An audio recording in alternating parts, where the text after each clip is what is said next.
Meet the editors. നമസ്കാരം എല്ലാ പ്രിയപ്പെട്ട പ്രേക്ഷകർക്കും മീറ്റ് ദി എഡിറ്റേഴ്സിലേക്ക് സ്വാഗതം. രാഹുൽ ഗാന്ധി 2023 മട്ടൺ കറി പാചകം ചെയ്തത് പ്രചാരണ വിഷയമാക്കുകയാണ് പ്രധാനമന്ത്രി നരേന്ദ്രമോദി. ശ്രാവണമാസം തന്നെ കറിയുണ്ടാക്കി വീഡിയോ ഉണ്ടാക്കിയത് മുഗളന്മാരുടെ മാനസികാവസ്ഥയാണ്. ഭൂരിപക്ഷ വികാരത്തെ പരിഹസിച്ച് പ്രതിപക്ഷം സന്തോഷം കണ്ടെത്തുകയാണെന്നും മോദി കുറ്റപ്പെടുത്തി. ആർട്ടിക്കിൾ 370 തിരികെ കൊണ്ടുവരുമെന്ന് പറയാൻ കോൺഗ്രസിന് ധൈര്യമുണ്ടോയെന്നും പ്രധാനമന്ത്രി വെല്ലുവിളിച്ചു. പ്രീണനമോ എന്നതാണ് ചോദ്യം.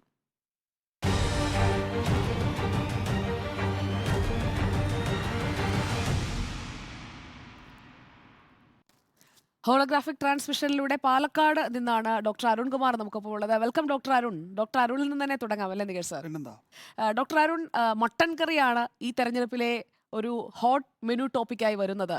തെരഞ്ഞെടുപ്പ് മെനുവിലേക്ക് ഈ ആദ്യം തേജസ്വി യാദവിന്റെ മീൻ, രണ്ടാമത് ഈ മട്ടൺ കറി, ഇത് എടുത്തിട്ടത് ആലോചിച്ചുറപ്പിച്ച ഒരു പദ്ധതിയുടെ ഭാഗമാണോ എന്ന് തോന്നുന്നു? ബീഹാറിലെ വെറും മട്ടൻ കറിയല്ല, അത് ചമ്പാരൻ മട്ടൻ കറിയാണ്. ചമ്പാരൻ മട്ടൻ കറി ബീഹാറികൾക്ക് വളരെ പ്രിയപ്പെട്ട ഒരു ഭക്ഷണ വിഭവമാണ്. പ്രത്യേക റെസിപ്പിയാണ് ഈ ചമ്പാരൻ മട്ടൻ കറിക്കുള്ളത്. അപ്പോൾ ഈ ചമ്പാരൻ മട്ടൻ കറി രാഹുൽ ഗാന്ധി കഴിക്കുന്നത് നമുക്കെല്ലാവർക്കും അറിയാവുന്നതുപോലെ 2019 ഡിഫമേഷൻ കേസ് വന്നു കഴിഞ്ഞതിന് ശേഷം അതിൽ നിന്ന് അദ്ദേഹത്തെ ഇടക്കാല ഉത്തരവിലൂടെ കുറ്റമുക്തനാക്കിയ സമയത്താണ് അദ്ദേഹം തേജസ്വി യാദവിൻ്റെ വീട്ടിൽ, ലല്ലു പ്രസാദ് യാദവിൻ്റെ വീട്ടിൽ പോവുകയും ഈ ചമ്പാരൻ മട്ടൻ കറി വയ്ക്കുന്നതിൽ നല്ല ശേഷിയുള്ള കഴിവുള്ള ലല്ലു പ്രസാദ് യാദവിനോടൊപ്പം പോയി താനിതാ ലല്ലു പ്രസാദ് യാദവ് നല്ല മിടുക്കനായ ഒരു ഷെഫാണ് ചമ്പാരൻ മട്ടൻ കറിക്ക്, ഞാനും ലല്ലു പ്രസാദ് യാദവിൽ നിന്ന് പഠിക്കുകയാണ് എന്ന് പറഞ്ഞുകൊണ്ട് അദ്ദേഹം ആ ഭക്ഷണ വിഭവം ഉണ്ടാക്കുന്നതും അതിനുശേഷം അവർ കുടുംബാംഗങ്ങൾ തേജസ്വി യാദവ് അടക്കമുള്ള എല്ലാവരും കൂടി ലല്ലു പ്രസാദ് യാദവിൻ്റെ മകളുടെ വീട്ടിൽ വെച്ച്, ഡൽഹിയിലെ വീട്ടിൽ വെച്ചായിരുന്നു ഭക്ഷണം ഒരുമിച്ച് കഴിച്ചത്. വളരെ സന്തോഷകരമായൊരു നിമിഷമാണ്. പക്ഷേ അതിനകത്ത് രാഷ്ട്രീയം കൂടി അവർ സംസാരിച്ചു, ഈ ഭക്ഷണത്തിലെ രാഷ്ട്രീയത്തെക്കുറിച്ച്. അതൊരു സൂചനയായിരുന്നു. അതേതെങ്കിലും തരത്തിൽ പ്രീണനമാണോ എന്ന് ഞാൻ വിശ്വസിക്കുന്നില്ല. എന്തുകൊണ്ടെന്നാൽ ഭക്ഷണം എന്ന് പറയുന്നത് മനുഷ്യനും തമ്മിലുള്ള സാമൂഹിക ബന്ധത്തിൻ്റെ ഒരു മാധ്യമം എന്ന നിലയിൽ കൂടിയാണ് ഞാനതിനെ കാണുന്നത്. അത് ഒരു വ്യക്തിക്ക് സർവൈവ് ചെയ്യാനുള്ള അടിസ്ഥാന ആവശ്യം എന്നതിനുമപ്പുറം അതിന് സാമൂഹികമായ ഒരു മൂല്യം ഉണ്ടാവുന്നത് ഞാൻ നിങ്ങളുമായി, അല്ലെങ്കിൽ എൻ്റെ തൊട്ടപ്പുറത്തിരിക്കുന്ന ഒരാൾക്ക് അയാൾക്ക് ഏറ്റവും ഇഷ്ടപ്പെട്ട ഭക്ഷണം വിഭവം ഉണ്ടാക്കി കൊടുക്കുമ്പോൾ, അത് വാങ്ങിക്കൊടുക്കുമ്പോൾ അവർ തമ്മിൽ രൂപപ്പെടുന്നൊരു സാമൂഹിക ബന്ധം കൂടിയുണ്ട്. അപ്പോൾ ഭക്ഷണത്തിനൊരു സാമൂഹിക ബന്ധത്തിൻ്റെ അളവ് തോന്നുന്നുണ്ട്. പക്ഷേ ഇപ്പോൾ സംഭവിച്ചുകൊണ്ടിരിക്കുന്നത് എന്താണെന്ന് വെച്ചാൽ എനിക്കും എൻ്റെ തീന്മേശയ്ക്കുമിടയിൽ ആശിഷ് നന്ദി പറയുന്നത് പോലെ ഒരു മധ്യനിലക്കാരൻ കൂടി, ഒരു ഇടനിലക്കാരൻ കൂടി എത്തുന്നു എന്നുള്ളതാണ്. ഇത് നമ്മളുടെ അടിസ്ഥാനമായിട്ടുള്ള മൗലിക അവകാശങ്ങളെ ലംഘിക്കുകയും ചെയ്യും. ഞാൻ ഒന്ന് രണ്ട് കണക്കുകൾ പറയാം. ഇന്ത്യയിൽ 2014 ശേഷം ഈ കൗ വിജിലൻ്റ് ഗ്രൂപ്പുകൾ അഥവാ ഗോ സംരക്ഷണ വിജിലൻസ് പ്രസ്ഥാനത്തിലുള്ള ആളുകൾ ബീഫുമായി ബന്ധപ്പെട്ട് ഇന്ത്യയിൽ നടത്തിയ അക്രമ സംഭവങ്ങളിൽ കൊല്ലപ്പെട്ടവരിൽ പകുതിയിലധികം പേരും BJP ഭരിക്കുന്ന സംസ്ഥാനങ്ങളിൽ നിന്നുള്ളവരാണ്. അതിൽ 86%, 86% ഒരു പ്രത്യേക മതവിഭാഗത്തിൽപ്പെട്ടവരാണ്. അവരിൽ നമുക്ക് പെഹ്ലു ഖാൻ ഉണ്ട്, നേരത്തെ നമ്മൾക്കറിയാവുന്നതുപോലെ അഖ്ലാഖുണ്ട്, ജുനൈദുണ്ട്. അപ്പോൾ ഇങ്ങനെയുള്ള കുറേ മനുഷ്യരെ ഈ പറയുന്ന ബീഫിൻ്റെ പേരിൽ കൊല്ലാക്കൊല ചെയ്തുകൊണ്ട് ഒരു രാഷ്ട്രീയം നമ്മൾ കണ്ടതാണ്. ഇപ്പോൾ നമ്മളത് വ്യക്തമായും കേൾക്കുന്നില്ല, കാരണം ഇന്ത്യ അതിനെതിരെ ഒരു നിലപാടെടുത്തിട്ടുണ്ട് എന്നാണ് ഞാൻ മനസ്സിലാക്കുന്നത്, ഇന്ത്യ മുന്നണി അടക്കം. അപ്പോൾ അതിനകത്ത് ഇന്ത്യ മുന്നണിയുടെ ഒരു രാഷ്ട്രീയം ഈ പറയുന്ന ഭക്ഷണത്തിൽ വന്നിട്ടുണ്ട് എന്നത് വ്യക്തമാണ്.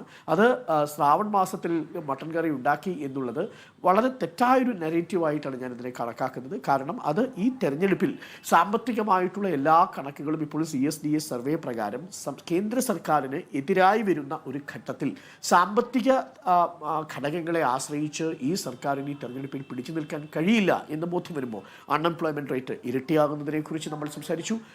വിലവർദ്ധനവ് എങ്ങനെയാണ് 2019 ഉണ്ടായിരുന്നതിൻ്റെ ഇരട്ടിയിലേക്ക് ചുറ്റുമുള്ള ജീവിത നിലവാരത്തിൻ്റെ ചിലവ് വർദ്ധിക്കുന്നതിനെക്കുറിച്ച് CSDS സർവേ തുറന്നു കാട്ടുന്നു.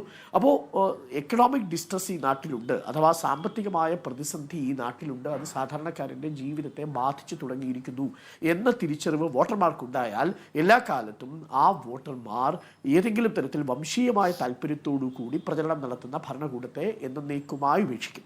അതാണ് ഇന്ത്യൻ രാഷ്ട്രീയത്തിൻ്റെ ഒരു സൗന്ദര്യം എന്ന് പറയുന്നത്. എത്രയൊക്കെ നമ്മൾ വംശീയമായി ഇന്ത്യൻ ജനത ഇളക്കാൻ നോക്കിയാലും ഒരു തിരഞ്ഞെടുപ്പിൽ അവർ ഒരുപക്ഷെ വംശീയമായ ഈ ഇളക്കലിൻ്റെ കെണിയിൽ വീണു പോകും.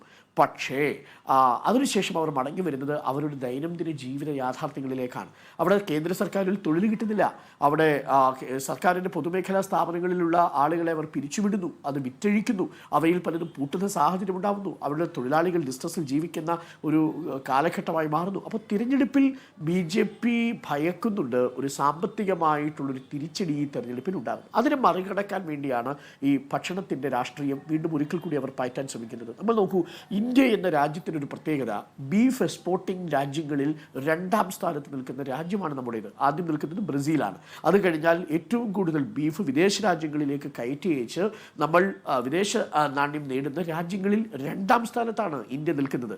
ഇങ്ങനെ ബീഫ് എക്സ്പോർട്ട് ചെയ്യുന്ന 2 പ്രധാനപ്പെട്ട കമ്പനികളാണ് BJPക്ക് 5 കോടി രൂപ ഇലക്ട്രൽ ബോണ്ട് കൊടുത്തിരിക്കുന്നത് എന്നതാണ്. അപ്പോൾ ഇതെല്ലാം വ്യക്തമാക്കുന്നത് ഇതിനകത്ത് ഒരുതരം ഹിപ്പോക്രസി ഉണ്ട്. ഭക്ഷണ രാഷ്ട്രീയത്തെ തിരഞ്ഞെടുപ്പിന് മുൻപ് ആളിക്കത്തിക്കാനുള്ള ഒരു ശ്രമം എന്ന് പറയുന്നത് തങ്ങൾ നിൽക്കുന്ന മണ്ണ് ഇളകിക്കൊണ്ടിരിക്കുന്നു എന്നൊരു തിരിച്ചറിവാണ്.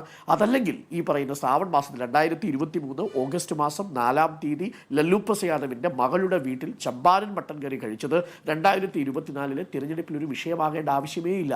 നമ്മൾ ഇതാണ് ഈ നോൺ ഇഷ്യൂസിനെയും എത്തിനിക്കായിട്ടുള്ള ആശയങ്ങളെയും ഇങ്ങനെ കത്തിച്ചുകൊണ്ടിരിക്കുക തിരഞ്ഞെടുപ്പിൽ. അതിൻ്റെ ഒരു മറയിൽ ബാക്കിയുള്ള എല്ലാ അസംതൃപ്തിയെയും മറികടക്കാൻ കഴിയുമെന്നുള്ള മിഥ്യാധാരണയാണ്. അതാണ് യഥാർത്ഥത്തിൽ ഇവിടെ പൊളിയപ്പെട്ടിരിക്കുന്നത്. യഥാർത്ഥത്തിൽ ഇതൊരു പ്രീണനമല്ല, അത് ഇന്ത്യ മുന്നണിയുടെ രാഷ്ട്രീയം തന്നെയാണ്. Mixing food and mixing politics, ഇത് വളരെ രസകരമായൊരു കോമ്പിനേഷനാണ്. അത് ഇന്ത്യയിൽ 2014 ശേഷം മാരകമായ രീതിയിൽ ഫേറ്റലായ രീതിയിൽ ഡിസ്കസ് ചെയ്യപ്പെടുന്ന ഒന്നാണ്. അതുകൊണ്ട് ഭക്ഷണം എന്നുള്ളത് ഞാൻ മനസ്സിലാക്കുന്നത് ഒരു വ്യക്തിയും മറ്റൊരു വ്യക്തിയും തമ്മിലുള്ള സാമൂഹിക ബന്ധത്തിനോടൊപ്പം തന്നെ അതൊരു വ്യക്തിയുടെ സ്വയം നിർണയ അവകാശം കൂടിയാണ്. അതൊരു പ്രചരണ വിഷയമാക്കേണ്ടതല്ല എന്നതാണ് എൻ്റെ നിലപാട്. ഓക്കെ, ഡോക്ടർ അരുണിന്റെ അഭിപ്രായത്തിൽ നമുക്കൊരു ചെറിയ ഇടവേളയിലേക്ക് പോകാം. അതിനുശേഷം നികേഷ് സാറിന്റെ അഭിപ്രായത്തിലേക്ക് വരാം. എന്താണ് പ്രധാനമന്ത്രി ഉദ്ദേശിച്ചത്? കാത്തിരിക്കൂ, ഇടവേളയുടെ സമയം. Back to meet the editors. Nikesh sir, ശ്രാവണമാസം മട്ടൻ കറി, അതും ചമ്പാരൻ മട്ടൻ കറി ഈ തെരഞ്ഞെടുപ്പിൽ ഒരു വോട്ട് വിഷയമാണോ? സ്വാതന്ത്ര്യത്തിന് ശേഷം ഫ്രഞ്ച് റൈറ്റർ ആൻഡ്രേ മാലോസ് ജവഹർലാൽ നെഹ്റുവിനോട് ചോദിച്ചു എന്തായിരുന്നു സ്വാതന്ത്ര്യത്തിന് ശേഷമുള്ള ഏറ്റവും വലിയ വെല്ലുവിളി എന്ന്. അപ്പോൾ ജവഹർലാൽ നെഹ്റു പറഞ്ഞത് creating A secular state in A religious country എന്നുള്ളതാണ്. നോക്കൂ, ജവഹർലാൽ നെഹ്റു ഒരു സെക്യുലർ സ്റ്റേറ്റിന് അടിത്തറയിട്ടു എങ്കിൽ തന്നെയും പിൽക്കാലത്ത് വന്നിട്ടുള്ള ജവഹർലാൽ നെഹ്റുവിൻ്റെ കാലഘട്ടത്തിൽ തന്നെ ഉണ്ടായിട്ടുള്ള ചില വീഴ്ചകളൊക്കെ ഉപയോഗിച്ചിട്ടാണ് 1980കളുടെ അവസാനത്തോടു കൂടി തന്നെയും BJP എന്ന രാഷ്ട്രീയ പാർട്ടി അവരുടെ രാഷ്ട്രീയ അസ്തിത്വം കുറിച്ചിട്ടുള്ളത്. അത് നമുക്കറിയാം, രാമക്ഷേത്ര നിർമ്മാണത്തിന് വേണ്ടിയിട്ടുള്ള രഥയാത്രയാണ് എന്ന് കാണാം. സുപ്രീം കോടതി ബാബറി മസ്ജിദിൻ്റെ തകർച്ചയെ വിലയിരുത്തിയിട്ടുള്ളത് ഒരു അഗ്രീജിയസ് ക്രിമിനൽ ആക്ട് എന്നാണ്. ആ അഗ്രീജിയസ് ക്രിമിനൽ ആക്ട് നടത്തിയിട്ടുള്ളവരോട് തന്നെ രാമക്ഷേത്രം പണിതോളാൻ സുപ്രീം കോടതി പറഞ്ഞ ഒരു ചരിത്രപരമായ മണ്ടത്തരം സംഭവിക്കുകയും ചെയ്തു. അപ്പോൾ സ്വാഭാവികമായിട്ടും നമ്മുടെ ഒരു സെക്യുലർ ഫാബ്രിക് അവിടെ തകർന്നു കഴിഞ്ഞിട്ടുണ്ട്. കാരണം രാഷ്ട്രീയ പ്രസ്ഥാനം മാത്രമല്ല, ജുഡീഷ്യറിയിൽ നിന്ന് പോലും തെറ്റായിട്ടുള്ള തീരുമാനത്തിലൂടെ നമ്മുടെ ജനാധിപത്യ മൂല്യങ്ങൾ, നമ്മുടെ മതേതര മൂല്യങ്ങൾ തകർക്കുന്നതിന് കാരണമായിട്ടുണ്ട് എന്നുള്ള വിലയിരുത്തലാണ് വ്യക്തിപരമായി എന്നെ സംബന്ധിച്ചിടത്തോളം ഉള്ളത്. നോക്കൂ, പ്രധാനമന്ത്രി നരേന്ദ്രമോദിയെ സംബന്ധിച്ചിടത്തോളം നമ്മളെല്ലാം കരുതിയിരുന്നത് എന്താണ്, ഈ രാമക്ഷേത്ര നിർമ്മാണത്തിലൂടെ വലിയ തോതിൽ ഇന്ത്യൻ ജനതയെ സ്വാധീനിക്കാൻ കഴിയും എന്നാണ്. പക്ഷേ എങ്ങനെയാണ് രാമക്ഷേത്ര നിർമ്മാണം? പ്രാണപ്രതിഷ്ഠ പ്രധാനമന്ത്രി തന്നെ നടത്തി എന്നുള്ളത് നമ്മൾ കണ്ടതാണ്. 40 4K ക്യാമറകളാണ് ദൂരദർശൻ്റെ 40 4K ക്യാമറകൾ. അതിൻ്റെ എല്ലാ സാങ്കേതിക തികവോടുകൂടിയും നമ്മളുടെ ദൃശ്യമാധ്യമങ്ങളിൽ അത് കാണിക്കുകയുണ്ടായി. പക്ഷേ നോക്കൂ, ജനങ്ങൾ അങ്ങനെ ഒന്നും പഴയതുപോലെ 1990കളിലോ അല്ലെങ്കിൽ ഒരുപക്ഷെ 2019 ഉണ്ടായതുപോലെ വലിയ നിലയിൽ സ്വാധീനിക്കപ്പെടുന്നില്ല ഇത്തരം കാര്യങ്ങൾ. ഹൈപ്പർ നാഷണലിസം, അതായിരുന്നു 2019 അജണ്ട, അല്ലെങ്കിൽ ആ ഹൈപ്പർ നാഷണലിസത്തിലൂടെയായിരുന്നു യഥാർത്ഥത്തിൽ തെരഞ്ഞെടുപ്പ് വിജയിക്കാൻ കഴിയുമെന്ന് വിചാരിച്ചത്. 2024 വീണ്ടും 90കളിലെ ഒരു മനോഭാവം സൃഷ്ടിച്ച് വളരെ സ്മൂത്തായി ജയിച്ചു പോകാൻ കഴിയും എന്ന് BJP പ്രതീക്ഷിച്ചു. അതുകൊണ്ടാണ് രാമക്ഷേത്രത്തിൻ്റെ നിർമ്മാണം പൂർത്തിയാകാതെ തന്നെ രാമക്ഷേത്രത്തിൻ്റെ ഉദ്ഘാടനവും പ്രാണപ്രതിഷ്ഠയും പൂർത്തിയാക്കുന്നത്. പക്ഷേ BJP 1ാം ഘട്ടത്തിലേക്ക് പോകുമ്പോൾ ഞാൻ മനസ്സിലാക്കുന്നത് തിരിച്ചടിക്ക് സാധ്യതയുണ്ട് എന്നുള്ളതാണ്. അബ് കി ബാർ 400 പാർ എന്ന മുദ്രാവാക്യമൊക്കെ ഉയർത്തി ആദ്യഘട്ടത്തിൽ വലിയ രീതിയിൽ ഒരു ഒരു ഒരു ഇമ്പാക്റ്റൊക്കെ നോക്കൂ. ഇന്നത്തെ നമ്മുടെ മാധ്യമങ്ങളെല്ലാം തന്നെയും, ഞാനും മാധ്യമ പ്രതിനിധി തന്നെയാണ്, ഈ മാധ്യമ ലോകത്തിൻ്റെ ഒരു റെപ്രസെൻറ്റേറ്റീവ് തന്നെയാണ്. പക്ഷേ ഇന്ന് നമുക്ക് കാണാവുന്നത് ദേശീയ പ്രാദേശിക മാധ്യമങ്ങളെല്ലാം തന്നെയും നരേന്ദ്രമോദിക്ക് തങ്ങളുടെ അഭിമാനവും അന്തസ്സും ഒക്കെ അടിയറ വെച്ച് കഴിഞ്ഞുകൂടുന്ന കാലഘട്ടമാണ്. അങ്ങനെ ഇരിക്കുമ്പോൾ സ്വാഭാവികമായിട്ടും ഈ പറയുന്ന മാധ്യമങ്ങളെല്ലാം തന്നെയും നരേന്ദ്രമോദിയെ വലിയ നിലയിൽ പുകഴ്ത്തും. അവരുടെ സർവേകളിലൊക്കെ തന്നെയും BJP 400 പാറിൻ്റെ അപ്പുറം കടക്കുകയൊക്കെ ചെയ്യും എന്നുള്ളതാണ്. പക്ഷേ ആ 400 പാറിൻ്റെ അപ്പുറം കടക്കില്ല എന്ന് തിരിച്ചറിയാനുള്ള ഒരു മെഷീനറി മാധ്യമങ്ങൾക്കില്ലെങ്കിലും നരേന്ദ്രമോദിക്കും BJPക്കും ഉണ്ട് എന്നുള്ള തിരിച്ചറിവാണ് ഇപ്പോൾ ഈ പറയുന്ന മട്ടൻ കറിയിലേക്ക് മീൻ കൂട്ടിയതിനെക്കുറിച്ച് എത്തിപ്പെട്ടിരിക്കുന്നത്. നോക്കൂ, നമ്മുടെ ഒരു പ്രധാനമന്ത്രിയാണ് പറയുന്നത്. സുജയ ഒന്ന് കണ്ണടച്ചിട്ട് ബാക്കി എല്ലാ മനസ്സിലുള്ള മറ്റു കാര്യങ്ങളൊക്കെ മാറ്റിവെച്ചിട്ട് നമ്മുടെ ഒരു പ്രധാനമന്ത്രി വളരെ സുപ്രധാനമായിട്ടുള്ള ഒരു ജനറൽ ഇലക്ഷൻ്റെ തൊട്ട് മുമ്പിൽ പ്രസംഗിക്കേണ്ട കാര്യമാണോ ഇത്? ആരോ മീൻ കഴിച്ചു എന്നാണ് പറയുന്നത്, ആരോ മട്ടൻ കറി ഉണ്ടാക്കി എന്നാണ് പറയുന്നത്. അതിനൊക്കെ വളരെ കൃത്യമായി ആ പാവം ചെറിയപ്പക്കാരനായിട്ടുള്ള തേജസ്വി യാദവ് കൊടുത്ത മറുപടി തന്നെ എന്ത് ഉഗ്രനാണ്. അപ്പോൾ അവിടെ പ്രധാനമന്ത്രി പദത്തിലിരിക്കുന്ന ഒരാൾ സ്വയം അപമാനിതരാകുകയല്ലേ ചെയ്യുന്നത്? ഇന്നത്തെ കാലഘട്ടത്തിൻ്റെ വിഷയം ഇതാണോ? ഈ കാലഘട്ടത്തിൽ ജനങ്ങളോട് പറയേണ്ടത് എന്താണ്? അപ്പോൾ അതേക്കുറിച്ചൊക്കെ ഒന്നും അറിയാനിട്ടല്ല, പക്ഷേ BJPയുടെ ഭയമാണ്. അത് നേരത്തെ ചർച്ചകളിൽ ചൂണ്ടിക്കാണിച്ചിട്ടുള്ളതുപോലെ തന്നെ 303 ലോക്സഭാ സീറ്റുകളാണ് BJPക്ക് 2019 കിട്ടിയിട്ടുള്ളത്. ഈ 303-ൽ നിന്ന് 273-ലേക്കുള്ള ദൂരം എന്ന് പറയുന്നത് വെറും 30 സീറ്റുകളാണ്. നോക്കൂ, വടക്കേ ഇന്ത്യയിൽ കിട്ടാവുന്നതിൻ്റെ പരമാവധി കിട്ടിക്കഴിഞ്ഞു, കുറയാൻ മാത്രമേ ഇനി ഇടമുള്ളൂ. ദക്ഷിണേന്ത്യയിൽ അത് അങ്ങനെ അവിടെ കുറയുന്ന സീറ്റുകൾ, പ്രധാനമന്ത്രി തന്നെ ന്യൂസ് വീക്കിൻ്റെ ഇൻ്റർവ്യൂവിൽ പറഞ്ഞ പോലെ 2 തവണ അധികാരത്തിലിരിക്കുന്ന എല്ലാ സർക്കാരുകൾക്കെതിരെയും ലോകത്ത് ഭരണവിരുദ്ധ വികാരം ഉണ്ടായിട്ടുണ്ട് എന്നാണ്. ആ നിലയിൽ പക്ഷേ ഇന്ത്യയിലില്ല എന്നാണ് അദ്ദേഹത്തിൻ്റെ അവകാശവാദം. പക്ഷേ അങ്ങനെ ഉണ്ടാകുന്ന ഭരണവിരുദ്ധ വികാരത്തിൽ വടക്കേ ഇന്ത്യയിൽ കുറേ സീറ്റുകൾ നഷ്ടപ്പെടാൻ സാധ്യതയുണ്ട്. തെക്കേ ഇന്ത്യയിൽ കിട്ടണമെന്നാണ്. തമിഴ്നാട്ടിൽ കിട്ടുമോ? കേരളത്തിൽ കിട്ടുമോ? തെലങ്കാനയിൽ കിട്ടുമോ? തെലങ്കാനയിൽ കൂടുതൽ കിട്ടുമോ? കഴിഞ്ഞ പ്രാവശ്യം 4 സീറ്റ് കിട്ടിയിട്ടുണ്ട് കേട്ടോ. അതിൽ കൂടുതൽ കിട്ടുമോ? അപ്പോൾ ഈ തെക്കേ ഇന്ത്യയിൽ കൂടുതൽ കിട്ടാനില്ല. ഈസ്റ്റേൺ ഇന്ത്യയിലാണ് പിന്നെ രണ്ടാമത്തെ സ്പോട്ട് എന്ന് പറയുന്നത്.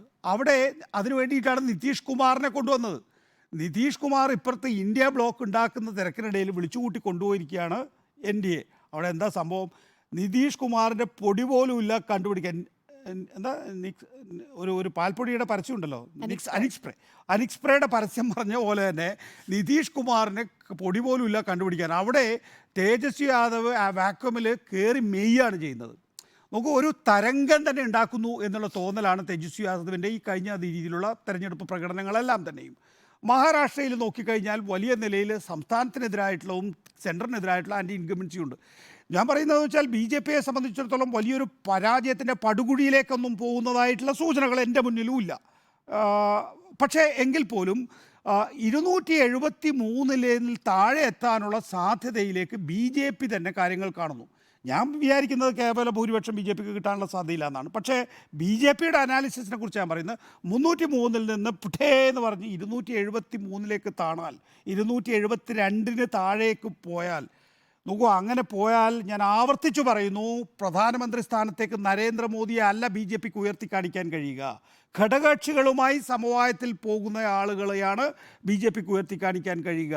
ഈ ആശങ്ക നോക്കൂ, മട്ടൻ കഴിക്കുന്നത് അല്ലെങ്കിൽ മട്ടൻ പാചകം ചെയ്യുന്നതിൻ്റെ ദൃശ്യങ്ങൾ ശ്രാവണ മാസത്തിൽ ലാലു പ്രസാദ് യാദവും രാഹുൽ ഗാന്ധിയും അവരുടെ സോഷ്യൽ മീഡിയയിൽ അപ്ലോഡ് ചെയ്യുന്നത് മുഗൾ ഭരണകാലഘട്ടത്തിലെ ചിന്താഗതിയാണ് എന്ന് ഒരു പ്രസംഗത്തിലെ മുഖ്യ വിഷയമായി എൻ്റെ പ്രധാനമന്ത്രിക്ക് ഉയർത്തി പറയണമെങ്കിൽ എനിക്ക് കാണാം അദ്ദേഹത്തിൻ്റെ ഉൾക്കിടിലം. അദ്ദേഹം ഉള്ളിൽ വിറയ്ക്കാണ്. അദ്ദേഹത്തെ സംബന്ധിച്ചിടത്തോളം ഇനിയിപ്പോൾ ഏതാണ്ട് 1.5-2 മാസത്തിന് ശേഷം പ്രധാനമന്ത്രി പദത്തിൽ നിന്ന് ഒഴിയേണ്ടി വരുമോ എന്നുള്ള ആശങ്കയാണ് അദ്ദേഹത്തെക്കുറിച്ച് കൊണ്ട് ഇത് പറയിപ്പിക്കുന്നത് എന്ന് വേണം കരുതാൻ. പിന്നെ ഒരു ലെവലൊന്നും ഉള്ള ആളല്ല നരേന്ദ്രമോദി എന്ന് പറയുന്നത്. ഒരു സ്കൂൾ ഡ്രോപ്പ് ഔട്ടാണ്. വിദ്യാഭ്യാസപരമായൊക്കെ വളരെ പിന്നിൽ നിൽക്കുന്ന ഒരാളാണ്. അദ്ദേഹത്തെ സംബന്ധിച്ചിടത്തോളം ഒന്നും വലിയ വാചകങ്ങളൊന്നും നമ്മൾ പ്രതീക്ഷിക്കുന്നില്ല. പക്ഷേ എങ്കിൽ പോലും നമ്മുടെ നാടിനെ ഒന്ന് ഒരുമിപ്പിച്ച് കൊണ്ടുപോവുക, ധ്രുവീകരണം ഉണ്ടാക്കാതെ മുന്നോട്ട് പോവുക. 2002 അദ്ദേഹത്തിന് അത് ചെയ്യാൻ പറ്റിയിട്ടില്ല. 2014 അദ്ദേഹം അത് ചെയ്തിട്ടില്ല. 2023 മണിപ്പൂർ അദ്ദേഹം കത്തുന്നത് നോക്കി നിൽക്കുകയായിരുന്നു ചെയ്തിട്ടുള്ളത്. 2024 മറ്റു പോംവഴികളൊന്നുമില്ല എന്ന് തിരിച്ചറിയുമ്പോൾ അദ്ദേഹം വീണ്ടും ശ്രാവണ മാസം മട്ടൻ കറി, മീൻ പൊരിച്ചത് എന്നൊക്കെ പറഞ്ഞ് വരികയാണ്. വരട്ടെ, ഇന്ത്യൻ ജനത വളരെ കൃത്യമായി വളരെ ശരിയായ ബോധത്തിൻ്റെ അടിസ്ഥാനത്തിൽ വോട്ട് ചെയ്യും. ഓക്കെ, ആഗ്രഹിക്കാൻ അല്ലെങ്കിൽ മറ്റൊരു പരസ്യം കൂടിയുണ്ട് സർ, അത് പറഞ്ഞു തുടങ്ങാം. പ്രാർത്ഥിക്കാൻ എല്ലാവർക്കും ഓരോ കാരണമുണ്ട്. അപ്പോൾ നരേന്ദ്രമോദി പരാജയപ്പെടും, വീണ്ടും അധികാരത്തിൽ വരില്ല എന്നുള്ള സാറിൻ്റെ ആത്മവിശ്വാസത്തെ ഞാൻ അംഗീകരിച്ചുകൊണ്ട് തന്നെ നമുക്ക് ഈ വിഷയത്തിലേക്ക് വന്നു കഴിഞ്ഞാൽ, ഇവിടെ മട്ടൻ കറി കഴിക്കുന്നതിന് ഉള്ള എതിർപ്പല്ല പ്രധാനമന്ത്രി നരേന്ദ്രമോദി മുന്നോട്ട് വെച്ചത് എന്നുള്ളതാണ് ഇതിലെ ഏറ്റവും പ്രധാനപ്പെട്ട കാര്യം. കാരണം ഏത് ഭക്ഷണം കഴിക്കണം, ഏത് മതത്തിൽ വിശ്വസിക്കണം, എങ്ങനെ നടക്കണം, എങ്ങനെ ചിരിക്കണം, അതൊക്കെ ഓരോരുത്തരുടെയും ഇൻഡിവിജ്വൽ ചോയ്സാണ്. അതിനുള്ള അവകാശം നൽകുന്ന ഒരു രാജ്യത്തിൽ തന്നെയാണ് നമ്മൾ ജീവിക്കുന്നത് എന്നുള്ളതാണ് ഏറ്റവും പ്രധാനപ്പെട്ട കാര്യം. അതിനുള്ള അവകാശം ആരും നിഷേധിക്കുന്നില്ല. ഈ 2 വട്ടമായിട്ടുള്ള നരേന്ദ്രമോദിയുടെ ടേമിൽ അങ്ങനെയുള്ള നിബന്ധനകൾ ആരുടെ മുന്നിലേക്കും വച്ചിട്ടുമില്ല എന്നുള്ളതും ഒരു ഫാക്റ്റാണ്. അപ്പോൾ ഈ ശ്രാവണ മാസം എന്താണ്, ഈ ശ്രാവണ മാസത്തിൽ മട്ടൻ കറി കഴിക്കുമോ, അങ്ങനെയുള്ള കാര്യങ്ങളൊക്കെ കൂടി ഇക്കാര്യത്തിൽ നമ്മൾ പരിശോധിക്കേണ്ടതുണ്ട്. കഴിഞ്ഞ വർഷമാണല്ലോ ഈ വിവാദം. കഴിഞ്ഞ വർഷത്തെ ശ്രാവണ മാസം ഞാൻ നോക്കിയിരുന്നു. 2023 ജൂലൈ 4 മുതൽ ഓഗസ്റ്റ് 31 വരെയാണ് ശ്രാവണ മാസം. നമ്മളിവിടെ വിശുദ്ധ മാസമായ റമദാൻ, അത് വിശ്വാസികൾ വ്രതശുദ്ധിയോടുകൂടി നോമ്പെടുക്കുമ്പോൾ ആ നോമ്പിനൊപ്പം നിൽക്കുകയാണ്. അല്ലെങ്കിൽ നോമ്പെടുക്കുന്നവർക്കൊപ്പം കൂടി ചിലപ്പോൾ നോമ്പെടുത്തിട്ടും ഉണ്ടാകും. എനിക്കെന്തായാലും അങ്ങനെയുള്ള ഓർമ്മകളുണ്ട്. എൻ്റെ സുഹൃത്തുക്കൾക്കൊപ്പം, സഹപാഠികൾക്കൊപ്പം ഞാൻ നോമ്പെടുത്തിട്ടുണ്ട് കുട്ടിക്കാലത്തൊക്കെ. അപ്പോൾ അങ്ങനെ നോമ്പെടുക്കാൻ ഒരു ദിവസമെങ്കിലും ആ ഭക്ഷണം മുഴുവൻ ഒഴിവാക്കിക്കൊണ്ട് എങ്ങനെയാണ് ഇവർ നോമ്പെടുക്കുന്നത് മനസ്സിലാക്കാൻ, അങ്ങനെയൊക്കെയുള്ള സർ പറഞ്ഞ മതേതരത്വത്തിൻ്റെ, മതസൗഹാർദ്ദത്തിൻ്റെ ഒരു ഫാബ്രിക് ഇപ്പോഴും നമ്മുടെ രാജ്യത്ത് നിലവിലുണ്ട്. അത് നരേന്ദ്രമോദി എങ്ങും കൊണ്ടുപോയി കളഞ്ഞിട്ടില്ല, അത് അതിർത്തി കടത്തി വിട്ടിട്ടുമില്ല. അത് ഇവിടെ തന്നെ ഉള്ളത് കൊണ്ടാണ് നമ്മൾ എല്ലാ അനുഷ്ഠാനങ്ങളും കൃത്യമായി ആചരിക്കുന്നത്, ഇപ്പോഴും ആചരിച്ചു കൊണ്ടേയിരിക്കുന്നത്. ഇപ്പോൾ നമ്മൾ റമദാൻ ആഘോഷിച്ച് കഴിഞ്ഞതേ ഉള്ളൂ. ഇനി ഈ വിശുദ്ധമാസമായ റമദാൻ പോലെ ഹിന്ദുക്കൾക്ക് അങ്ങനെ ഒരു മാസമുണ്ടെന്ന് തിരിച്ചറിയാതെ ആയിരിക്കാം ഒരു പക്ഷേ സാർ അഭിപ്രായ പ്രകടനം നടത്തിയത്.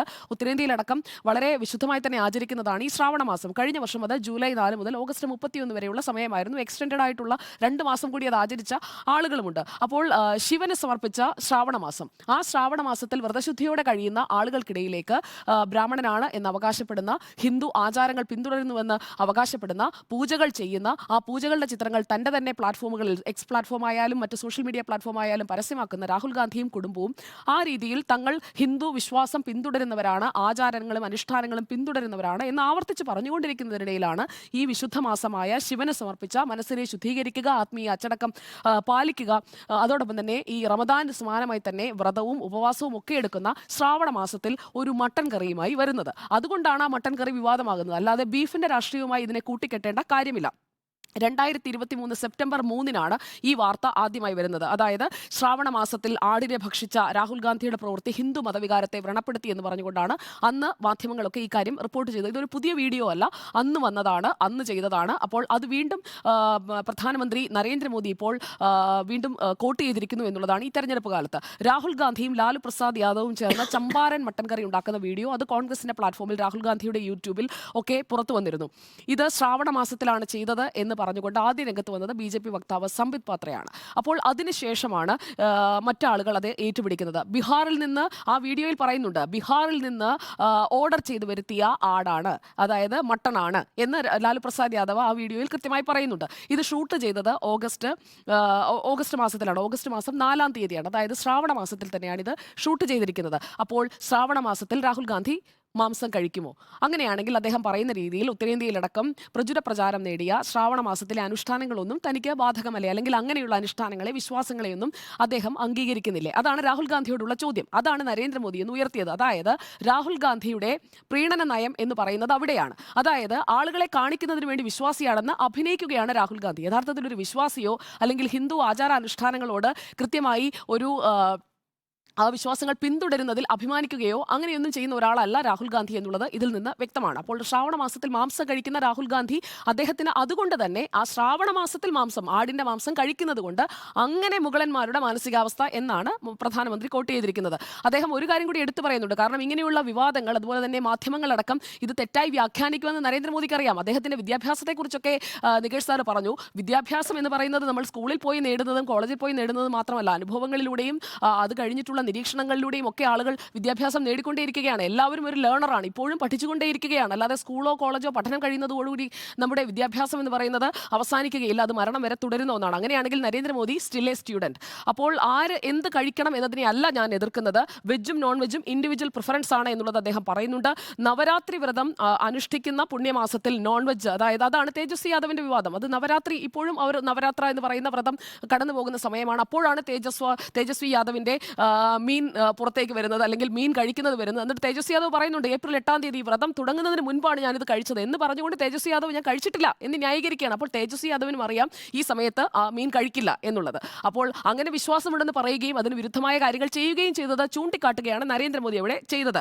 അപ്പോൾ നവരാത്രി വ്രതം അനുഷ്ഠിക്കുന്ന പുണ്യമാസത്തിൽ നോൺ വെജ് കഴിക്കാം, വെജ് അല്ല നോൺ വെജ് ആണ് കഴിക്കുന്നത്, വ്രതം എടുക്കുന്നില്ല എന്നൊരാൾക്ക് തീരുമാനിക്കാനുള്ള സ്വാതന്ത്ര്യവും ഈ നമ്മുടെ രാജ്യം നൽകുന്നുണ്ട്. പക്ഷേ ആ വീഡിയോ പങ്കുവെച്ചുകൊണ്ട് വിശ്വാസികളെ പരിഹസിക്കുകയാണ് പ്രതിപക്ഷം എന്നതാണ് നരേന്ദ്രമോദി പറഞ്ഞ കൃത്യമായ സ്റ്റേറ്റ്മെന്റ്. അത് മുഗളന്മാരോട് അദ്ദേഹം സമീകരിക്കുന്നത് ക്ഷേത്രങ്ങൾ തകർത്ത മുഗളന്മാരുടെ സമീപനം എന്ന് പറഞ്ഞുകൊണ്ടാണ്.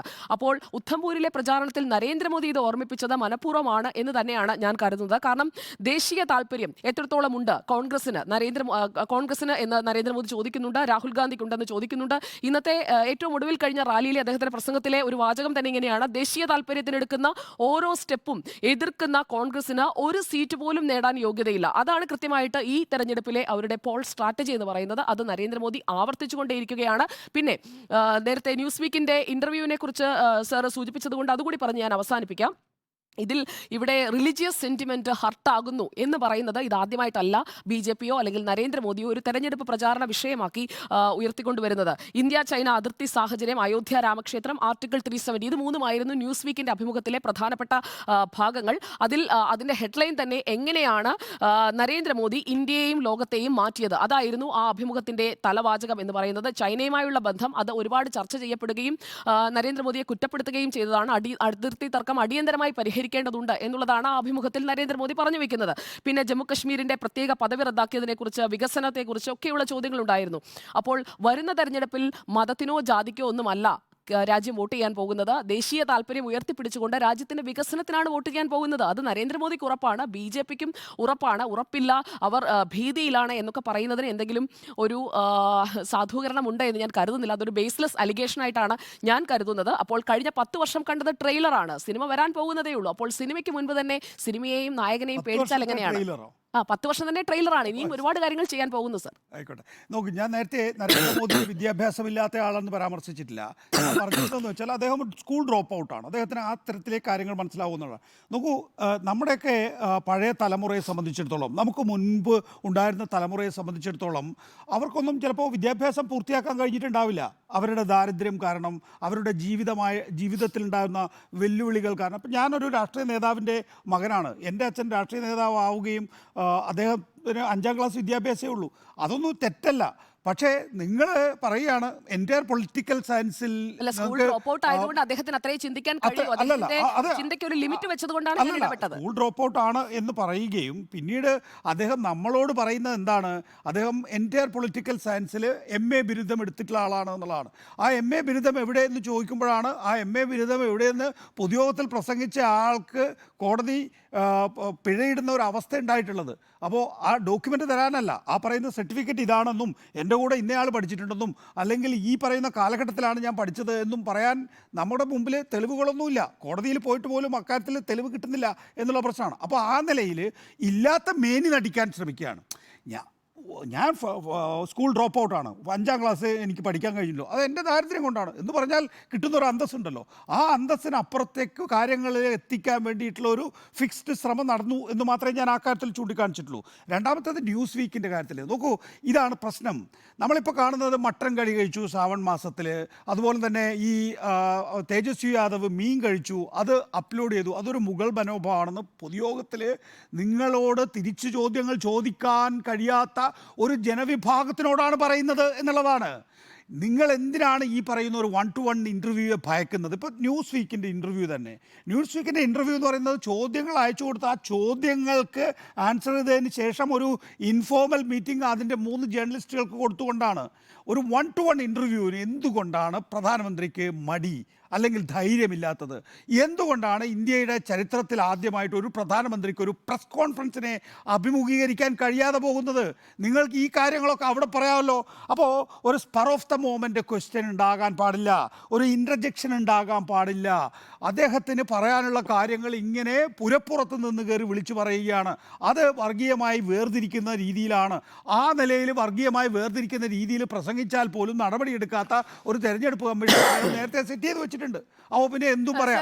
ഇനി ന്യൂയോർക്കാണ് ന്യൂസ് വീക്കിന്റെ ആസ്ഥാനം. ന്യൂസ് വീക്കിന്റെ ഇതുവരെ വന്നിട്ടുള്ള ആർട്ടിക്കിൾസ് അല്ലെങ്കിൽ അതിൽ വന്നിട്ടുള്ള ഇന്റർവ്യൂസ് അത് അവർ തയ്യാറാക്കുന്നത് ഈ എഴുതി കൊടുത്ത അല്ലെങ്കിൽ അങ്ങോട്ട് സെൻഡ് ചെയ്ത് കൊടുക്കുന്ന നോട്ട്സ് മാത്രം വെച്ചുകൊണ്ടാണെന്ന് അങ്ങ് കരുതുന്നുണ്ടോ? ഇവിടെ ഇന്ത്യയിലെത്തി അതിന്റെ പ്രതിനിധികൾ അങ്ങ് പറഞ്ഞതുപോലെ ഇൻഫോർമൽ മീറ്റിംഗ് ഒന്നുമല്ല, അവർ വന്ന് 90 മിനിറ്റ്സ് ഇന്റർവ്യൂ എടുത്തിട്ട് അതാണ് പ്രസിദ്ധീകരിച്ചത്. ന്യൂസ് വീക്ക് തന്നെ പറയുന്നുണ്ട് ഹൗ ദേ കണ്ടക്ടഡ് ദ അതെ, എങ്ങനെയാണ് ഇന്റർവ്യൂ കണ്ടെത്തിയതെന്ന് അദ്ദേഹം അവർ പറയുന്ന 80 ചോദ്യങ്ങൾ ഞങ്ങൾ ആദ്യം എഴുതി അയച്ചു കൊടുത്തു.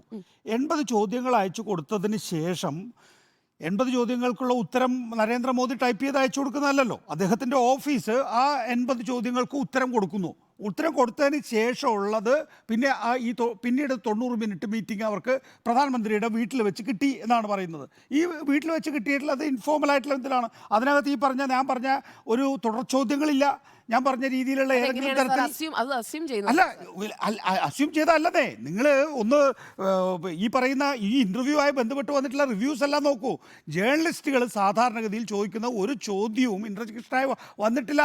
ഒരു തുടർ ചോദ്യമോ അല്ലെങ്കിൽ ഇതായിട്ട് വന്നിട്ടില്ല. എന്തൊക്കെയാ 25 കോടി തൊഴിലുകൾ സൃഷ്ടിക്കുമെന്ന് 10 വർഷം കൊണ്ട് സൃഷ്ടിക്കുമെന്ന് പറഞ്ഞിരുന്നു.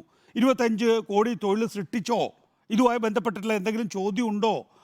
100 സ്മാർട്ട് സിറ്റികൾ വാഗ്ദാനം ചെയ്തിരുന്നു. എത്ര സ്മാർട്ട് സിറ്റികൾ? സുജയ പറഞ്ഞാൽ മതി, പ്രധാനമന്ത്രി ഒന്നും പറയണ്ട. എനിക്ക് പ്രധാനമന്ത്രി പറഞ്ഞ പോലെ തന്നെയാണ്. എത്ര സ്മാർട്ട് സിറ്റികൾ ഇവിടെ പൂർത്തിയായിട്ടുണ്ട്? 25 കോടിയിൽ എത്ര തൊഴിൽ കൊടുത്തിട്ടുണ്ട്? ബ്ലാക്ക് മണി സ്വിസ് ബാങ്കിൽ നിന്ന് തിരിച്ചു കൊണ്ടുവരുന്നു പറഞ്ഞല്ലോ. എത്ര ഒരു ഉറുപ്പ്യ കൊണ്ടുവരാൻ പറ്റിയോ? ഇങ്ങനെയുള്ള നിരവധിയായിട്ടുള്ള ചോദ്യങ്ങളുണ്ട്. ഈ പറയുന്ന ഒരു ഇൻ്റർവ്യൂവോടുകൂടി കാര്യങ്ങൾ അവസാനിക്കുന്നില്ല. ഇപ്പോഴത്തെ കാലഘട്ടത്തിൽ നരേന്ദ്രമോദിയുടെ ഭാഗത്തു നിന്ന് സുജിയ മനസ്സിലാക്കേണ്ടത് 3 ഇൻ്റർവ്യൂ ആണുള്ളത്. ഒന്ന് അമർ ഉജാലയാണെന്ന് തോന്നുന്നു, 2 ട്രിബ്യൂണാണ്, 3 ന്യൂസ് വീക്കാണ്. ഈ അമർ ഉജാലയും ട്രിബ്യൂണും എന്ന് പറയുന്ന പ്രാദേശിക മാധ്യമങ്ങളായതുകൊണ്ട് പ്രാദേശിക വിഷയങ്ങൾ മാത്രം ന്യൂസ് വീക്കാണ് കുറച്ച് ഡെപ്തിൽ ചോദ്യങ്ങൾ ചോദിക്കേണ്ടിയിരുന്നത്. പക്ഷേ ന്യൂസ് വീക്ക് ചോദിച്ച ചോദ്യങ്ങളൊക്കെ തന്നെയും അവർക്ക് പ്രിൻ്റഡായിട്ട് കിട്ടിയതാണ്. പ്രധാനമന്ത്രിയുടെ വീട്ടിൽ വന്ന് 90 മിനിറ്റ് വർത്തമാനം പറഞ്ഞു പോയി. ആ പറയുന്ന തുടർ ചോദ്യങ്ങളോ അല്ലെങ്കിൽ ഞാൻ പറയുന്നത് ഇത്രയേ ഉള്ളൂ. നിങ്ങൾ എന്തിനാണ് ഇങ്ങനെ പേടിക്കുന്നത്? ജവഹർലാൽ നെഹ്റു മുതൽ മൻമോഹൻ സിംഗ് വരെയുള്ള മൻമോഹൻ സിംഗ് മൗനി ബാബ എന്ന് വിളിച്ച ആരാ? ഇതേ നരേന്ദ്രമോദി തന്നെയാണല്ലോ. ആ മൗനി ബാബ വരെ വാർത്താ സമ്മേളനം നടത്താറുണ്ട്. ആ മൗനി ബാബ വരെ വിമാനത്തിലടക്കിയിരുന്ന് വാർത്താലേഖകരോട് സംസാരിക്കാറുണ്ട്. കാരണം അദ്ദേഹത്തിന് അറിയാം കാര്യങ്ങൾ എങ്ങനെയാണെന്ന്. ഈ നരേന്ദ്രമോദിയെ സംബന്ധിച്ചിടത്തോളം അറിയില്ല. അത് അറിയില്ല എന്ന് പറയാനും ഈ പറയുന്ന അഭിമുഖങ്ങളെ അദ്ദേഹത്തിന് ഭയമാണെന്ന് പറയാനും എൻ്റെ കയ്യിൽ തെളിവുണ്ട്. കരൺ ഥാപ്പറുമായിട്ടുള്ള ഇൻ്റർവ്യൂ പകുതിക്ക് വെച്ച് പോയത് എന്തിനാണ് രാജ്ദീപ് സർദേശായിയുടെ ഇൻ്റർവ്യൂ തടസ്സപ്പെടുത്തിയിട്ടുള്ളത്? BBC തന്നെ ഈ പറയുന്ന 2002 ഗുജറാത്ത് കലാപവുമായി ബന്ധപ്പെട്ട് ഒരു ഇൻ്റർവ്യൂ നടത്തിയപ്പോൾ നരേന്ദ്രമോദിയോട് ഇനി ഏതെങ്കിലും തരത്തിൽ മാറ്റം വരുത്താനുണ്ടോ എന്ന് ചോദിച്ചപ്പോൾ അദ്ദേഹം മുഖമൊക്കെ വലിയ രീതിയിൽ കനപ്പിച്ചുകൊണ്ട് പറഞ്ഞത് മാധ്യമങ്ങളെ കൈകാര്യം ചെയ്യുന്ന രീതി എനിക്ക് മാറ്റേണ്ടതുണ്ട് എന്നുള്ളത്. അതിനുശേഷം ഒരൊറ്റ ഇൻ്റർവ്യൂ കൊടുത്തിട്ടില്ല സുജിയ, ഒരൊറ്റ ഇൻ്റർവ്യൂ കൊടുത്തിട്ടില്ല. കുറേ പേര് മൈക്ക് പിടിച്ച് ഇവിടെ നാട്ടിൽ നടക്കുന്നുണ്ടല്ലോ, ഞാനും സുജിയ അടക്കം. നമുക്ക് എന്തെങ്കിലും നരേന്ദ്രമോദിയെ കിട്ടുമോ? ഇല്ല. നമ്മളൊക്കെ ഈ പറയുന്ന വെർണാക്കുലർ ലാംഗ്വേജിലുള്ള ചെറിയ ആളുകൾ നോക്കൂ. കരൺ ഥാപ്പറിൻ്റെ മുന്നിലേക്ക് പോകാൻ തയ്യാറുണ്ടോ? അല്ലെങ്കിൽ ദേശീയ മാധ്യമ രംഗത്തും നരേന്ദ്രമോദിയെ വിമർശിക്കുന്ന ജേർണലിസ്റ്റുകളുടെ മുമ്പിലേക്ക് പോകാൻ നരേന്ദ്രമോദി തയ്യാറുണ്ടോ?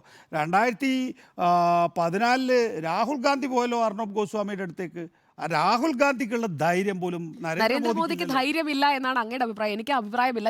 നരേന്ദ്രമോദി പേടിത്തൊണ്ടരാണ്, ധൈര്യം ഇല്ലാത്ത ആളല്ലായിട്ടല്ല, പേടിത്തൊണ്ടരാണ്. അതെ, പേടിത്തൊണ്ടരാണെന്നുള്ളത് അങ്ങയുടെ മാത്രം അഭിപ്രായമാണ്. ഡോക്ടർ അരുൺ ഇടപെടാൻ നോക്കുന്നുണ്ടായിരുന്നു, പറയൂ.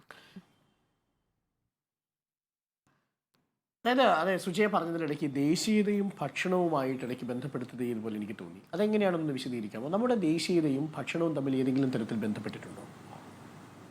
ദേശീയതയും ഭക്ഷണവും എന്ന് ഞാൻ നരേന്ദ്രമോദിയാണ് കോട്ട് ചെയ്തത്. നരേന്ദ്രമോദി ഈ പറഞ്ഞത് അതായത് രാഹുൽ ഗാന്ധി അല്ലെങ്കിൽ കോൺഗ്രസ് ദേശീയ താല്പര്യത്തിന് എടുക്കുന്ന ഓരോ സ്റ്റെപ്പും എതിർക്കുകയാണ്. അതുകൊണ്ട് കോൺഗ്രസിന് ഒരു സീറ്റ് പോലും നേടാൻ യോഗ്യതയില്ല എന്നാണ് പ്രധാനമന്ത്രി അല്പസമയം മുൻപ് ലാസ്റ്റ് കൺക്ലൂഡ് ചെയ്ത റാലിയിലും ഇത് തന്നെയാണ് പറയുന്നത്. പല റാലികളിലും ആവർത്തിച്ച ഒരു സ്റ്റേറ്റ്മെന്റ് ആയതുകൊണ്ടാണ് ഞാനത് കോട്ട് ചെയ്തത്. പിന്നെ ദേശീയത എന്ന് പറയുന്നത് ദേശത്തോടുള്ള അല്ലെങ്കിൽ സ്വന്തം രാജ്യത്തിന്റെ സംസ്കാരത്തിൽ അതിന്റെ പാരമ്പര്യത്തിലൊക്കെയുള്ള അഭിമാനമാണ്. അപ്പോൾ അതിന്റെ ഒരു ഭാഗമാണ് എല്ലാ ആളുകൾക്കും അവരവരുടേതായ വിശ്വാസങ്ങൾ ഉണ്ടാകും, ആചാരങ്ങൾ ഉണ്ടാകും, അനുഷ്ഠാനങ്ങൾ ഉണ്ടാകും. അതവർ നേരത്തെ തൊട്ടേ പിൻപറ്റുന്നതാകും, ചിലപ്പോൾ അവർ കൂടുതലായി അതിലേക്ക് എത്തിപ്പെടുന്നതാകും. എന്തായാലും അങ്ങനെയുള്ള വിശ്വാസങ്ങൾ പിന്തുടരുന്ന ഒരു വിഭാഗം ആളുകൾക്ക് അവരുടെ വിശ്വാസം വ്രണപ്പെടുന്ന രീതിയിൽ രാഹുൽ ഗാന്ധി ആക്ട് ചെയ്തിട്ടുണ്ടെങ്കിൽ അത് ശരിയാണോ? അതല്ലേ നരേന്ദ്രമോദി ചോദിച്ചത്. അദ്ദേഹം ഒരു പ്രാക്ടീസിംഗ് ഹിന്ദുവാണെന്ന് പറയുകയും ഹിന്ദുക്കളുടെ പ്രധാനപ്പെട്ട അവരുടെ റമദാൻ മാസം പോലെ വിശുദ്ധമായ ഒരു മാസത്തെ അവിടെയാണ് നമ്മുടെ പ്രശ്നം. നമ്മുടെ ഭരണഘടന മുന്നോട്ട് വയ്ക്കുന്ന കേൾക്കൂ സുജയ, കേൾക്കൂ സുജയ, നമുക്ക് പല വിശ്വാസങ്ങളുണ്ട്. പല മാസങ്ങളിൽ 12 മാസങ്ങളിൽ ഓരോ മാസവും ഓരോ മതവിഭാഗത്തിൻ്റെ മാസങ്ങളായിട്ട് കണക്കാക്കിയാൽ നമ്മുടെ രാജ്യത്ത് ആർക്കും ഭക്ഷണമൊന്നും കഴിക്കാൻ കഴിയില്ല. നമ്മൾ പട്ടിണി കിടക്കേണ്ടി വരും. അപ്പോൾ ഓരോ മതങ്ങൾക്കും ഓരോ മതവിശ്വാസങ്ങളുമായി ബന്ധപ്പെട്ട ഓരോ ആചാരങ്ങളുണ്ടാകും. അതൊക്കെ അവരവരുടെ വ്യക്തിപരമായിട്ടുള്ള ആചാരങ്ങളാണ്. ആ വ്യക്തിപരമായിട്ടുള്ള ആചാരം ഒരാൾക്ക് അനുഷ്ഠിക്കാനും അത് മുന്നോട്ട് കൊണ്ടുപോകാനുമുള്ള അവകാശമുണ്ട്. ഒരാൾ വ്രതം എടുത്തിരിക്കുമ്പോൾ ആ വ്രതത്തെ തടസ്സപ്പെടുത്തുന്ന രീതിയിൽ അവരുടെ വീട്ടിലേക്ക് ഭക്ഷണം കൊണ്ടുവന്നാൽ അത് അപകടമാണ്. ഏതെങ്കിലും ഒരാൾ ഭക്ഷണം കഴിക്കുമ്പോൾ ആ ഭക്ഷണം ഏതാണെന്ന് അയാളുടെ വീട്ടിൽ കയറി റെഫ്രിജറേറ്ററിൽ കയറി നോക്കി ആ ഭക്ഷണം ബീഫാണെന്ന് കരുതി മട്ടൺ കാണുമ്പോൾ അത് ബീഫാണെന്ന് തെറ്റിദ്ധരിച്ച് അയാളെ തല്ലിക്കൊന്നാലും അത് കുഴപ്പമാണ്. കൊണ്ടുപോകുന്ന മാംസ ഇറച്ചി ബീഫാണെന്ന് ധരിച്ച് പഹ്ലൂക്കാനെ തല്ലിക്കൊല്ലുമ്പോഴും അതും അപകടമാണ്. അതല്ലാതെ ഭക്ഷണം എങ്ങനെയാണ് ഒരു രാഷ്ട്രീയ വിഷയമായി തീരുന്നത്? നോക്കൂ, ഇതാണ് നമ്മുടെ പ്രശ്നം. ഇന്ത്യൻ ഭരണഘടന മുന്നോട്ട് വയ്ക്കുന്ന ആശയങ്ങൾ അതാണല്ലോ ദേശീയതയുടെ ഒരു പ്രധാനപ്പെട്ട ഘടകം എന്ന് പറയുന്നത്. അതെന്താണ്? വ്യക്തിപരമായ നിങ്ങളുടെ അവകാശങ്ങൾക്ക് മുകളിലല്ല സമൂഹത്തിൻ്റെ മതപരമായ അവകാശം എന്ന് പറയുന്നത്. അതായത് എൻ്റെ വ്യക്തിപരമായ ഭക്ഷണം കഴിക്കാനുള്ള അവകാശത്തെ സുജയയുടെ മതവിശ്വാസം ഹനിക്കുന്നതേയില്ല. സുജയയുടെ മതവിശ്വാസവും എനിക്ക് ഭക്ഷണം കഴിക്കാനുള്ള അവകാശം എൻ്റെ വിശ്വാസവുമാണ് എന്ന മനോഹരമായ ആശയമാണ് ഭരണഘടന മുന്നോട്ട് വയ്ക്കുന്ന ദേശീയതയിൽ ഊന്നിയിരിക്കുന്ന ആശയം. ഇതാണിപ്പോൾ സുജയ പറഞ്ഞത്. എന്താണ്? ഓരോ മാസത്തിലും ഓരോ ആളുകൾക്ക് വിശ്വാസം ഉണ്ടാവാം. അവർക്കപ്പം മട്ടൺ കഴിക്കുന്ന ദൃശ്യങ്ങൾ പുറത്തേക്ക് വന്നാൽ, ബീഫ് കഴിക്കുന്ന ദൃശ്യങ്ങൾ പുറത്തേക്ക് വന്നാൽ, മീൻ കഴിക്കുന്ന ദൃശ്യങ്ങൾ പുറത്തേക്ക് വന്നാൽ ഇന്ത്യ യഥാർത്ഥത്തിൽ ഇപ്പോൾ ചർച്ച ചെയ്തുകൊണ്ടിരിക്കേണ്ട ഒരു വിഷയം ഇതാണോ എന്നുള്ളതാണ് പ്രധാനപ്പെട്ട ചോദ്യം. ഇന്ത്യയിലെ പ്രധാനമന്ത്രി ഈ രാജ്യത്തെ ജനങ്ങളോട് പറയേണ്ട ചോദ്യങ്ങൾക്കുള്ള ഉത്തരങ്ങൾ നമ്മുടെ മുന്നിലുണ്ട്. അൺഎംപ്ലോയ്മെന്റ് എന്തുകൊണ്ട് കുതിച്ചുയരുന്നു? എന്തുകൊണ്ടാണ് 62% ആളുകൾ സർവേ പങ്കെടുത്തുള്ള ആളുകൾ പറയുന്നത് അവർക്കൊരു ജോലി കിട്ടാൻ ബുദ്ധിമുട്ടാണ്? അതിൽ 57% ആളുകൾ ഹിന്ദു OBC വിഭാഗത്തിൽപ്പെട്ടവരാണ്. 71% ആളുകൾക്ക് സാധനങ്ങളുടെ വില വർദ്ധിച്ചിരിക്കുന്നു എന്ന് പറയുന്നു. 480 കിടന്ന ഗ്യാസ് 970 വർദ്ധിച്ചിരിക്കുന്നു. ഒരർത്ഥത്തിൽ നരേന്ദ്രമോദി പറഞ്ഞത് ശരിയാണ്. നിങ്ങൾ മട്ടനും ബീഫും ഒക്കെ വേവിക്കുന്നത് കുറയ്ക്കണം. കാരണം ഗ്യാസിന് 970 രൂപയാണ്. ഈ റെഡ് മീറ്റ് ഒക്കെ വേവാൻ കുറച്ച് സമയമെടുക്കും. അതുകൊണ്ട് നിങ്ങൾ ഒരുപാട് റെഡ് മീറ്റ് ഒക്കെ കഴിക്കുകയാണെങ്കിൽ ഗ്യാസ് ഒരുപാട് ചിലവാകും. ഗ്യാസിന് ഇപ്പോൾ പഴയ പോലത്തെ സബ്സിഡി ഒന്നും ഞങ്ങൾ നൽകുന്നില്ല. അതുകൊണ്ട് നിങ്ങൾ ഭക്ഷണം കുറച്ച് കഴിക്കൂ എന്ന് പറഞ്ഞാൽ നമുക്ക് മനസ്സിലാവും. അതിന് രാഹുൽ ഗാന്ധി ശ്രാവൺ മാസത്തിൽ ബീഫ് കഴിച്ചു, മട്ടൺ കഴിച്ചു, തേജസ്വി യാദവ് നവരാത്രിക്ക് മീൻ പൊരിച്ചത് കഴിച്ചു, അയില വറുത്തത് കഴിച്ചു എന്നൊക്കെ പറഞ്ഞ് തുടങ്ങാനാണെങ്കിൽ നോക്കൂ, സിഖുകാർക്ക് അവരുടെ മാസമുണ്ട്, ഗുരു നാനാക്കിൻ്റെ. ഹിന്ദുക്കൾക്ക് ഒന്നിലധികം മാസങ്ങൾ വ്രതസൃഷ്ടിയുള്ള മാസങ്ങളുണ്ട്. കേരളത്തിലേക്ക് വന്നാൽ ശബരിമല അയ്യപ്പൻ്റെ മാസമല്ല ഈ പറയുന്ന ശ്രാവൺ മാസം. നമ്മൾ ചിങ്ങമാസത്തിൽ വ്രതാനുഷ്ഠാനം എടുക്കുന്നവരുണ്ട്, ഈ നവരാത്രിക്ക് വ്രതാനുഷ്ഠാനം എടുക്കുന്നവരുണ്ട്. അപ്പോൾ കേരളത്തിൽ മട്ടനും ഈ പറയുന്ന ഭക്ഷണമൊക്കെ നിങ്ങൾ എപ്പോൾ കഴിക്കും എന്നൊരു ചോദ്യമുണ്ട്. അങ്ങനെ ഓരോ മതവിഭാഗങ്ങളുടെയും മതവിശ്വാസങ്ങൾ വ്യക്തികളുടെ അല്ലല്ല. നിങ്ങൾ നോക്കൂ, വൃശ്ചിക മാസത്തിലാണല്ലോ നമ്മൾ വ്രതം എടുക്കുന്നത്.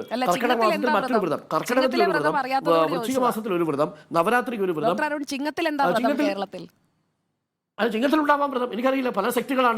പല സെക്റ്റുകളുണ്ടാവും സുജയ. അപ്പോൾ ആ പല സെക്റ്റുകളിൽ നമുക്കറിയാത്ത എത്രയോ ആളുകളുണ്ട് ഈ നാട്ടിൽ. നമുക്കെല്ലാം അറിയാവുന്ന നമ്മൾ നടിക്കേണ്ട. പല വിഭാഗത്തിൽപ്പെട്ട ആളുകൾക്ക്, ഓരോരോ മതവിഭാഗങ്ങളിൽപ്പെട്ട ആളുകൾക്ക് ഇത് പക്ഷേ ഞാൻ കോമൺ ആയി പറഞ്ഞതാണ്. അതായത് ശ്രാവൺ മാസം എന്ന് പറയുന്നത് അത് പൊതുവായി ഹിന്ദുക്കളും ഒരേപോലെ ആചരിച്ചുകൊണ്ടിരുന്ന മാസമാണ്. അതാണ് എന്റെ കൺസേൺ. ഇപ്പൊ സുജയ്ക്ക് നരേന്ദ്രമോദിയുടെ ഭക്ഷണ രാഷ്ട്രീയത്തെ പിൻപറ്റുന്നതിന് എനിക്ക് തടസ്സമൊന്നുമില്ല. അത് സുജയെ പോലുള്ള ഭക്ഷണ രാഷ്ട്രീയത്തെ പിൻപറ്റുന്നത് ശ്രാവണ മാസത്തിൽ വ്രതമനുഷ്ഠിക്കുന്നവർക്ക് റമദാൻ മാസത്തിൽ കൊടുക്കുന്നത് പോലെയുള്ള ഭക്ഷണ രാഷ്ട്രീയമാണ് നരേന്ദ്രമോദി പിൻപറ്റുന്നത്. നമ്മൾ എത്രമാത്രം അതിനെ വേർതിരിക്കാൻ ശ്രമിച്ചാലും മട്ടൻ കറി ശ്രാവൺ മാസത്തിൽ ഉണ്ടാക്കി എന്ന് തെരഞ്ഞെടുപ്പ് റാലിയിൽ പറഞ്ഞാൽ അത് ഭക്ഷണ രാഷ്ട്രീയമല്ലേ? മട്ടൻ കറി ശ്രാവണ മാസത്തിൽ മട്ടൻ കറി പ്രതിപക്ഷ ഉണ്ടാക്കി, അത് നേതാക്കൾ ശ്രാവണ മാസത്തിൽ ഉണ്ടാക്കി എന്ന് തെരഞ്ഞെടുപ്പ് കാലത്ത് പറഞ്ഞത് ഭക്ഷണ രാഷ്ട്രീയമല്ലേ? എല്ലാ religious അതെന്താ ഏതെങ്കിലും sentiments-ഉം ശ്രാവണ എനിക്കും മാസത്തിലെ അമ്പലത്തിലെ ബാധകമാണെന്ന് പൂജയ്ക്കാണോ പറയുന്നയാൾ ചെയ്യുന്നത് പറയുന്നത്? അത് തെറ്റല്ലേ? തെരഞ്ഞെടുപ്പ് നോക്കൂ, ഇത് ഈ ഹിന്ദുസിന്റെ മുഴുവൻ അവകാശം ഏറ്റെടുക്കാൻ നരേന്ദ്രമോദി ആരാണ്? സംഘപരിവാർ ആരാണ്? അതൊക്കെ ഓരോരുത്തർക്കും പ്രാദേശികമായിട്ട് അവരുടെ വിഭവങ്ങളുണ്ട്. സുജയ്ക്കറിയോ, മാംസം കഴിക്കുന്ന ഉന്നത കുലജാതരായ മാംസം കഴിക്കുന്ന പുരോഹിതരുണ്ട് ഹിന്ദുമതത്തിൽ പല വിഭാഗങ്ങളിലും. അവർ മാംസം കഴിക്കുന്നവരുണ്ട്. മാംസം കഴിക്കുന്നതിന് ആരാണ് എതിര്? ആരും എതിരൊന്നും അല്ല ഡോക്ടർ അരുൺ. ചടങ്ങുകളിൽ മാംസം കഴിക്കുന്നതിന് ആരും എതിരല്ല. അത് ഓരോരുത്തരുടെ പേഴ്സണൽ ചോയ്സ് ആണ്. അതല്ലല്ലോ ഇവിടുത്തെ വിഷയം. നിങ്ങൾ ഈ വിശുദ്ധ ശ്രാവണ മാസത്തിൽ മാസത്തിൽ മട്ടൻ കഴിക്കുന്ന വീഡിയോ നവരാത്രി പ്രചരിപ്പിച്ചു കാലത്ത് എന്നുള്ളതാണ് നിങ്ങൾ രാഹുൽ മീൻ ഗാന്ധിക്കെതിരെ കഴിക്കുന്ന ഡോക്ടർ അരുൺ, ഇവിടെ നമ്മള് ആർത്തവമുള്ള സ്ത്രീകൾ ചെടിക്ക് വെള്ളം ഒഴിച്ചാൽ ആ ചെടി കരിഞ്ഞു പോകും എന്ന് പറയുന്ന നാട്ടിൽ ജീവിക്കുന്നവരാണ്. അപ്പൊ ഇത്രയൊക്കെ കാര്യങ്ങൾ പ്രതിപാദിക്കാനാണ് ഇവരുടെ ശേഷി എന്നതിൽ നിന്ന് മനസ്സിലാകുന്നത്. അതുകൊണ്ടാണ് തേജസ്വി യാദവ് പറഞ്ഞിട്ടുള്ളത് ബിജെപിക്കാരുടെ ഒരു ഐക്യു എന്താണ് എന്ന് പരിശോധിക്കുന്നതിന് വേണ്ടിയിട്ടാണ് ഞാൻ ഈ പറയുന്ന വീഡിയോ അപ്ലോഡ് ചെയ്തിരിക്കുന്നത്. ഞാൻ പറഞ്ഞതല്ലേ, ഞാൻ പറഞ്ഞതല്ല. ഇത് അവരുടെ എല്ലാ വിശ്വാസങ്ങളെയും ബഹുമാനിക്കുകയും ചെയ്യുന്ന ആളുകൾ തന്നെയാണ്. ഞാൻ ശ്രാവൺ മാസം എന്ന് പറഞ്ഞപ്പോൾ തന്നെ അതിനെതിരെ സംസാരിക്കുന്നു. അത് എന്ത് വിശ്വാസമാണെന്ന് ചോദിക്കുന്നു. എല്ലാ മാസവും അങ്ങനെയല്ലേ എന്ന് ചോദിച്ചുകൊണ്ട് സമീകരിക്കാൻ ശ്രമിക്കുന്നു. തേജസ്വി യാദവ് പറഞ്ഞു തന്നെയാണ് എനിക്ക് ഇക്കാര്യത്തിൽ പറയുന്നത്. നവരാത്രി തുടങ്ങുന്നതിന് മുമ്പ് ഷൂട്ട് ചെയ്ത വീഡിയോ ആണ് ഞാൻ അപ്ലോഡ് ചെയ്തത്. ഇത് BJPയുടെയും ഗോഡി മീഡിയയുടെയും IQ ടെസ്റ്റ് ചെയ്യുന്നതിന് വേണ്ടി ഇട്ടതാണെന്ന്. ആ IQവിൽ കയറി പിടിച്ചിരിക്കുന്നു. ആ IQ കറക്റ്റായിട്ട് ടാലിയായി. അതാണ് നരേന്ദ്രമോദിയുടെ പ്രസംഗം. അത്രേ ഉള്ളൂ. ഓക്കെ, പ്രീണനമോ എന്നതാണ് ചോദ്യം. യെസ് എന്ന രണ്ട് ഒരു കാര്യം ഇപ്പോ അല്ല ഒരു കാര്യം കൂടി സുജയ പാർവതി, ഓക്കെ, നമുക്ക് ഇടവേള എടുത്തെന്നാൽ ഇതിലേക്ക് തന്നെ വരാം. അല്ല വേണ്ട, അടുത്ത വിഷയത്തിലേക്ക് പോവാം. എനിക്കത് കൂടുതൽ പറയാനില്ല. ഇല്ല, ഞാൻ നേരത്തെ സൂചിപ്പിച്ചത് കൺക്ലൂഡ് ചെയ്യാൻ വേണ്ടി മാത്രമേ ഉള്ളൂ. അതായത് ഭരണഘടന മുന്നോട്ട് വയ്ക്കുന്ന ആശയപ്രകാരം നിങ്ങൾക്ക് ഏത് ഭക്ഷണം കഴിക്കാനും ഏത് വിശ്വാസങ്ങൾ പിന്തുടരാനുമുള്ള അവകാശമുണ്ട്. പക്ഷേ ലിറ്റ്മസ് ടെസ്റ്റ് എന്ന് പറയുന്നത് അതൊരു വ്യക്തിയുടെ അവകാശത്തിൽ ഹനിക്കാൻ പാടില്ല. അതിനെ ഏതെങ്കിലും മതവിശ്വാസം ഹനിക്കുമ്പോഴാണ് സ്റ്റേറ്റ് അവിടെ ഇടപെടുന്നതും ആ വ്യക്തിയുടെ അവകാശത്തെ അത് സംരക്ഷിച്ചു നിർത്തുന്നു. ഇതാണ് അടിസ്ഥാനമായി ഭരണഘടന മുന്നോട്ട് വയ്ക്കുന്ന കോൺസ്റ്റിറ്റ്യൂഷണൽ മൊറാലിറ്റി. അതിനെ അടിസ്ഥാനപ്പെടുത്തിയാണ് ഇന്ത്യയുടെ ദേശീയതയുള്ളത്. അത് മാത്രം പറയാനാണ് ഞാൻ വന്നത്. ഓക്കെ, അപ്പോൾ നമ്മുടെ ചോദ്യം പ്രീണനമോ എന്നതായിരുന്നു. രണ്ടുപേർ യെസ് എന്നും ഒരാൾ നോ എന്നും.